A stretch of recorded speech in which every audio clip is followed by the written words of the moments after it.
Seja bem-vindo ao canal Marcos Valadares e no vídeo de hoje eu quero falar sobre como discipular pessoas temperamentais. Essa é uma dificuldade de muitos consolidadores, discipuladores, pastores que muitas vezes sofrem uma cobrança interna e pessoal, uma cobrança organizacional e até uma cobrança espiritual por ter em seu rebanho alguém de um temperamento forte, uma personalidade um pouco difícil de lidar. E eu já ouvi muito essa pergunta: como discipular uma pessoa temperamental? E eu quero dar 3 conselhos para você, meu amigo pastor, para você consolidador, discipulador, como lidar e ensinar a palavra de Deus para uma pessoa de personalidade forte, alguém temperamental. Então vamos lá. O primeiro conselho é você olhar para essa pessoa com os olhos de Deus. Você não vai olhar para ela com os seus próprios olhos. Você deve enxergá-la com a ótica do céu. Ver essa pessoa como Deus a vê. Por exemplo, quando Deus falou com Ananias para ungir Saulo de Tarso, aquele perseguidor da igreja primitiva, Ananias disse: não, Deus, o Senhor sabe quem é Saulo de Tarso? É como se Ananias quisesse atualizar a Deus sobre quem era Saulo. Mas Deus disse: vai, porque ele é para mim um vaso escolhido. O que isso significa? Ananias estava enxergando com os seus olhos, mas não enxergando com os olhos de Deus. Quando Samuel foi ungir o rei, ele também ouviu essa frase de Deus: não veja como o homem vê. O homem olha para o exterior, mas eu, o Senhor, atento para o coração.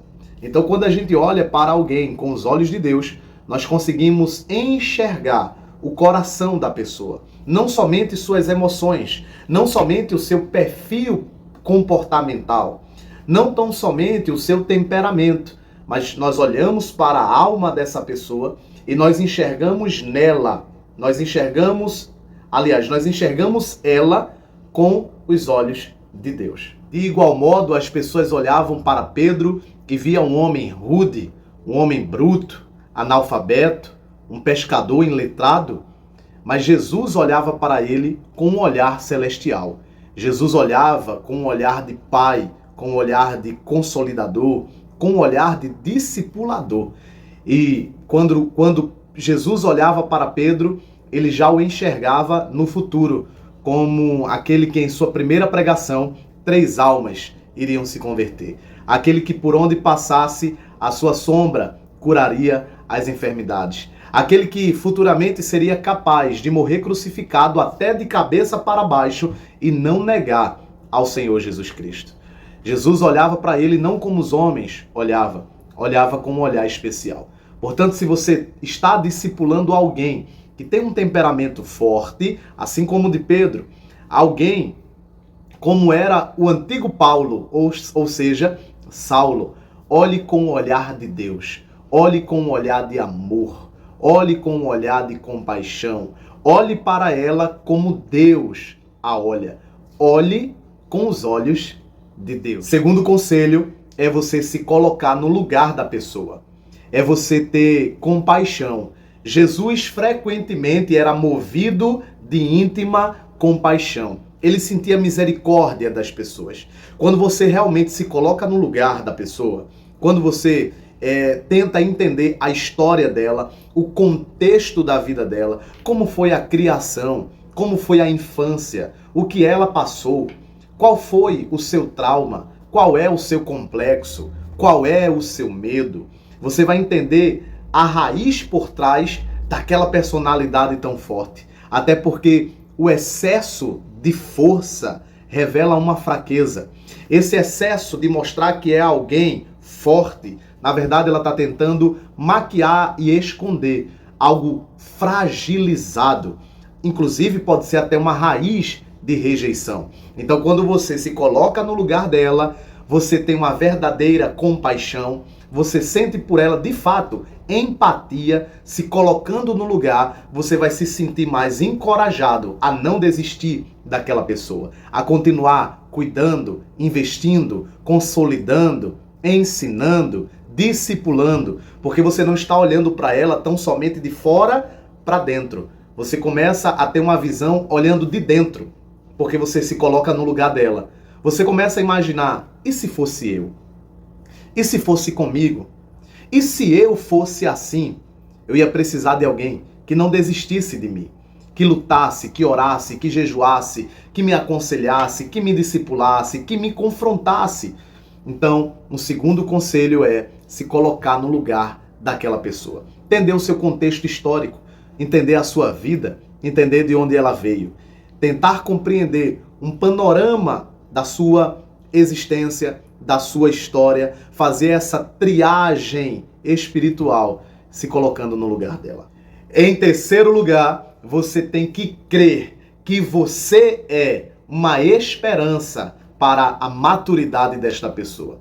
Que você é uma ferramenta de Deus na vida desta pessoa. Você tem que crer que Deus está te usando, que você é essa esperança. Então, quando você crê que você é essa esperança para a vida dela, para o processo de aperfeiçoamento cristão, para formar nela o caráter de Cristo, para que ela cresça, amadureça e avance na fé, você se sente mais motivado, você se sente mais entusiasmado a lutar por esta pessoa, a ensinar, consolidar, discipular, treinar, investir. Por quê? Porque, afinal de contas, você é uma ferramenta de esperança para a transformação, para a evolução e para a maturação espiritual desta pessoa. A Bíblia conta que, por um momento, o jovem João Marcos abandonou Paulo e Barnabé, a ponto de ter tido até uma discussão entre Paulo e Barnabé, porque Barnabé não quis desistir do jovem João Marcos, ainda um moço imaturo, inexperiente, com uma personalidade menos aperfeiçoada, digamos assim. Mas Paulo continuou para um lado evangelizando em sua missão apostólica, mas Barnabé, com um coração de consolidador, com um coração de discipulador, não desistiu do jovem João Marcos. Investiu, cuidou, ensinou, consolidou, treinou e o formou, a ponto de um dia Paulo declarar que João Marcos era muito útil para o ministério. João Marcos, de fato, evoluiu, cresceu, amadureceu, se desenvolveu. E Paulo reconheceu isso. Mas por quê? Porque Barnabé foi uma ferramenta de esperança na maturidade de João Marcos. Entenda que você é essa ferramenta de esperança. E alguém vai futuramente dizer isso sobre essa pessoa que você está cuidando. É muito útil para o ministério. E você vai se lembrar que você foi essa ferramenta. Você foi esse canal de esperança na vida desta pessoa. Lembre-se que Deus está se utilizando de você. Deus está usando você. Portanto, você é uma ferramenta de esperança para a maturidade, crescimento e evolução desta pessoa. Mas eu quero te dizer, por fim, uma última observação. É possível cuidar e discipular uma pessoa temperamental, mas é impossível discipular alguém que não tem o coração ensinável. Dá para cuidar de alguém temperamental, mas não dá para cuidar de alguém rebelde. É impossível, o discipulado não funciona quando a pessoa não tem o coração de discípulo. O discipulado não funciona quando alguém não tem o coração ensinável. E como você consegue distinguir se essa pessoa apenas é temperamental ou realmente é uma pessoa rebelde? Simplesmente lembrando de Pedro. Quando Pedro ele tirava a espada e cortou a orelha de Malco, naquele ímpeto, naquela precipitação por causa de sua personalidade, tanto sanguínea como colérica, principalmente, o que foi que Jesus fez? Jesus o confrontou, Jesus o repreendeu. E na hora Pedro guardou a espada. Por quê? Porque ele ouvia a voz do seu líder. Ele ouvia a voz do seu discipulador. Por mais que ele por dentro, tivesse a vontade de cortar a outra orelha, se ele por dentro ainda tivesse a vontade de cortar até o nariz e a língua, mas ele se submetia ao ensino do seu mestre e guardava a espada. Ele não era dominado por seus sentimentos. Ele tinha aquela vontade, sim, tinha. Ele tinha aquele desejo, sim, tinha. Mas quando o mestre falava, ele se submetia, porque ele tinha um coração de discípulo. Então não importa se a pessoa é temperamental, se a pessoa é colérica, sanguínea, não importa se ela tem uma personalidade muito forte, mas se ela for ensinável, se ela tiver o coração de discípulo, ela mesmo contra seu próprio instinto, mesmo contra a sua própria vontade, ela vai desenvolver domínio próprio, ela vai ter ali um autocontrole, equilíbrio emocional e ouvir a voz do seu discipulador. E por último, eu quero te dizer mais uma coisa ainda. Não traga sobre você a responsabilidade de transformar ninguém. Quem transforma é o Espírito Santo.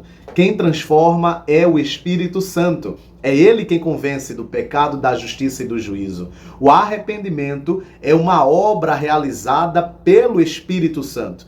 Então, você tem o papel e a função de ensinar, confrontar, corrigir, inclusive de repreender, ensinar, discipular, mas não se cobre demais, porque você não tem a função de transformar ninguém. Quem transforma é o Espírito Santo pela renovação da mente na palavra. Não vos conformeis com este mundo, mas transformai-vos pela renovação da vossa mente, para experimentar a boa, agradável e perfeita vontade de Deus. Se a pessoa quiser ser transformada, ela vai renovar a sua mente. E não é o seu papel transformar a mentalidade de ninguém. Esse papel é do Espírito Santo com a permissão e submissão daquela pessoa, se sujeitando a Deus, obedecendo a Deus, resistindo o diabo. Que Deus te abençoe. Até o nosso próximo vídeo de aula ministerial. Graça e paz.